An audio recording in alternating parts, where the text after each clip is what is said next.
तुम्ही पाहत आहात MCN न्यूज मराठी।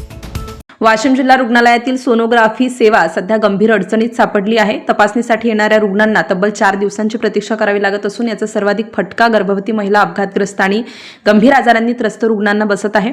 जिल्हा रुग्णालयात सोनोग्राफी यंत्रणा उपलब्ध असतानाही अपुऱ्या नियोजनामुळे आणि प्रशासनाच्या दुर्लक्षामुळे वेळेवर तपासणी होत नसल्याचा आरोप रुग्णांकडून केला जातोय।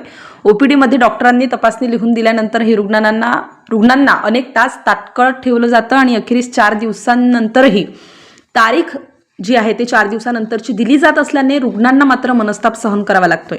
वेळेवर सोनोग्राफी न झाल्यामुळे ग्रामीण भागातील रुग्णांना खासगी रुग्णालयात जाऊन महागडी तपासणी करावी लागत असून त्याचा आर्थिक बोजा वाढत आहे।